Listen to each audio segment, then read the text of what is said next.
Hello everybody, my name's Richard Tuckett. Some of you will know me, some of you won't.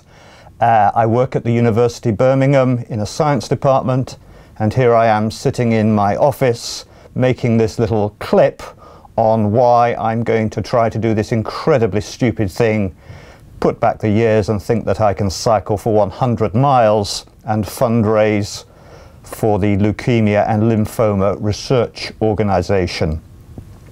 Some of you watching this clip will know me quite well, some of you won't know me quite well, some of you will have been passed on the email that I sent to all my friends, so you won't know any of my personal story. Some of you will know my personal story very well. I think it's fair to say that this charity has been very close to my heart for decades. My life has rather had a common theme of blood cancers going through it. My mother was diagnosed with chronic myeloid leukemia in the 1970s and died fairly soon after diagnosis. She was perhaps unlucky in that the latest treatments of interferon and then more subsequent treatments were not available when she lived. Nothing then much happened with regard to blood diseases until, completely out of nothing, I was diagnosed with a very rare form of leukemia called hairy cell leukemia. That was almost exactly 21 years ago to the day, so this is my 21st anniversary.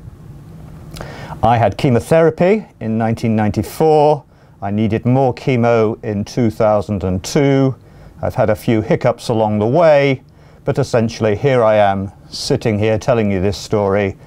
I'm age 60, I'm pretty fit, and whether I'll be able to do this 100-mile bike ride, I don't know, but I'm going to give it a jolly good go. What I really want to tell you about is why the LRR is such an important charity to me. I have been giving money to it for about 30 years, small amounts of money on a regular monthly basis. I've left them money in my will, and now I'm trying to raise what for me is quite a large sum of money for them as part of the Birmingham Bikeathon. I am a scientist, so I know that research is slow, painstaking. You have lots of false alarms, but I really sense from the biological and medical scientists that they are closing in on understanding the chemistry and genetics of blood diseases, and probably not in my lifetime, but I would think within 30 to 40 to 50 years, all blood diseases, if not cured, as we understand that word, will at least be chronically controllable diseases. I'm lucky that's the situation I am at with my form of leukemia. The progress that has been made by the Leukaemia Research Fund, as it used to be until it joined forces with the Lymphoma Research Organisation, are outstanding. It was formed in 1959. That is my understanding. In 55 years, we have moved from a situation, and I'll just give 3 examples. Childhood leukemia, acute lymphoblastic leukemia, that was a death sentence in the early 1960s. The statistics are that if it's caught early enough, the cure rate, and I think I mean cure, is about 95% at the moment. So 0 to 95% in 50 years, I reckon, is pretty fantastic. The form of leukemia that my mother had, chronic myeloid leukemia, I don't know the details, but I understand that this can be held at bay with just 1 pill a day. That pill was developed in the last few years, whereas when my mother had this disease, the mean survival was 3 to 4 years.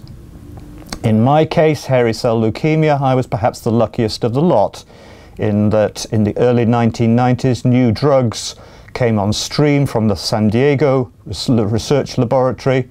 They were unlicensed in this country when I was diagnosed, but I was lucky enough to be able to receive an unlicensed drug, and here I am to tell you this story. If I'd been diagnosed 5 years earlier, this drug wasn't available, they would have had to take out my spleen, and I would have been on antibiotics for life. So that's what funds for leukemia and lymphoma research can do. The LLR have asked me to name a target. I don't like targets, but they've asked everybody to be optimistic on the basis that if you don't ask, you don't get. So I've set a target. You can see what it is on the website. Please give generously. All contributions, however small, are welcome. Okay? The size doesn't matter, it's just the principle that counts. Thank you for listening to me, and I hope you feel able to support me. I'll let you know what happens. I hope I don't crash on the last bend like Mark Cavendish did. Bye-bye.